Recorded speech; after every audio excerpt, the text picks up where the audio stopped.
Minor earthquake felt in eastern Jamaica. Police warn shoppers to be cautious this Yuletide season. Seventh grade student stabbed to death while a loader man shot dead in Halfway Tree. This is Undiluted News. Mikey Bones reporting. And as usual, this has been a weekly happening now. A minor earthquake of magnitude 2.9 was felt in a section of Jamaica yesterday morning. The earthquake unit said the tremor intensity was felt in Chancey Hall in St. Andrew. The earthquake occurred at about 5:13 a.m. and was located approximately 11 kilometers south of Anata Bay in St. Mary and hit a focal depth of 14 kilometers. Another earthquake with a magnitude 3.0 shook another section of St. Andrew on Tuesday, and it was reportedly felt in Brandon Hill about 4:22 p.m. The epicenter was also in Anata Bay in St. Mary, approximately 11 kilometers southeast. And as the Yuletide season approaches, the police are urging shoppers to adopt safe practices and be vigilant as they conduct business in the busy market district in downtown Kingston. The police warn that the increase in commerce, especially on Beckford Street, usually attracts thieves who prey on unsuspecting shoppers. The police is warning people not to travel with large sums of cash on their person or wear expensive jewelry, chains, chaparetas, and rings, etc. Keep your wallet in the side pocket, not the back pocket, and ladies, do not walk with lots of money in your purse. And for drivers, do not leave anything on the seat in your car, whether on the front passenger seat or the back seat. Those are easy targets for thieves to grab and run, even if the window is locked. All they need is something metallic, and that window is shattered. The Ministry of Education is expressing sorrow over the tragic stabbing death of a grade 7 student from Denhamtown High School on Tuesday. Omar Colley was fatally stabbed while on his way home from school. A 14-year-old female student has now been taken into custody in relation to the incident. Senior Superintendent Michael Phipps, head of the Kingston Western Police Division, said that the students got into an altercation along West Queen Street about 3:20 p.m. The girl is said to have brandished a metal comb and used it to stab Omar, and it is said she used such force that it broke in his chest. Additionally, the minister said it is deeply concerned about an incident at Oberlin High School in St. Andrew West Rural, where a female student was attacked by another female student at the entrance of the school also on Tuesday. The injured student suffered multiple facial injuries and is receiving medical care. Education Minister Dr. Dana Morris Dixon says the incidents are tragic and alarming, adding that violence has no place in the school. Well, you can see that Jamaica is a violent place and the children live out what they learn from what is happening around them on a daily basis. Meanwhile, Prime Minister Andrews has reiterated that his administration is determined to dismantle criminal gangs wreaking havoc across the island. During a policy speech on Tuesday evening, Mr. Holness again argued that economic stability can only be sustained if the crime problem is tackled effectively. Mr. Holness said the government is encouraged by the recent decline in murders and major crimes, but adds that the situation could improve significantly with the dismantling of major gangs.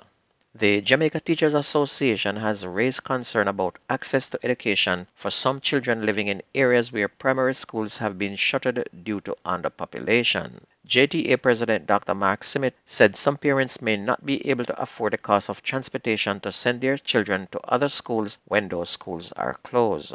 Dr. Simmet was responding to a story published by the Sunday Gleaner showing that roughly 40% of the 604 primary schools are operating below capacity.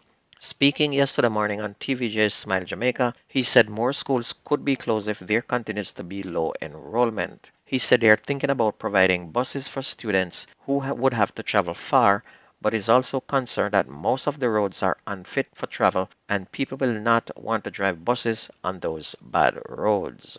A man was shot dead in the middle of Halfway Tree right at the transport center in St. Andrew on Tuesday. The man was loading vehicles at the intersection of North Odin Avenue and Constant Spring Road sometime before 6 p.m. He was approached by a man who then shot him, and it is said the gunman was very well trained as he hit the target and did enough to cause distraction and for people to be scared running for their lives. However, his target was the one person that is who he had shot. While people were scampering, he joined them and then made good his escape. Assistant Commissioner Gary Mackenzie, head of the Public Safety and Traffic Enforcement Branch, said that members of his team who were in the area responded quickly, but the gunman managed to escape. He said the wounded man was taken to hospital but later died. And the shooting caused panic among commuters who were awaiting transportation in the evening rush hour. And the entire scene is captured on CCTV cameras and can be found live on YouTube.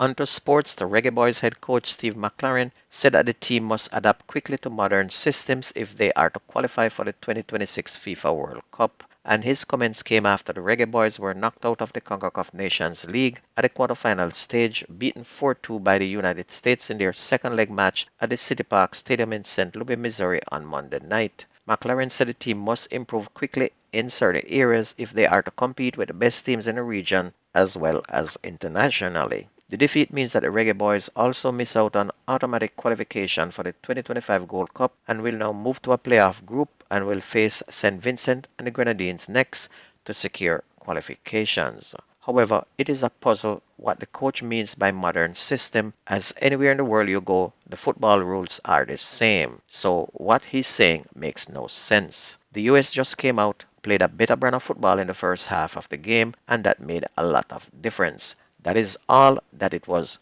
to this game.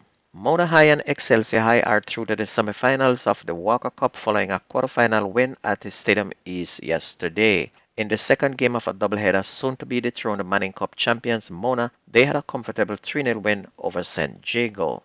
And in the opening game, Excelsior needed penalties to get by Eltham High.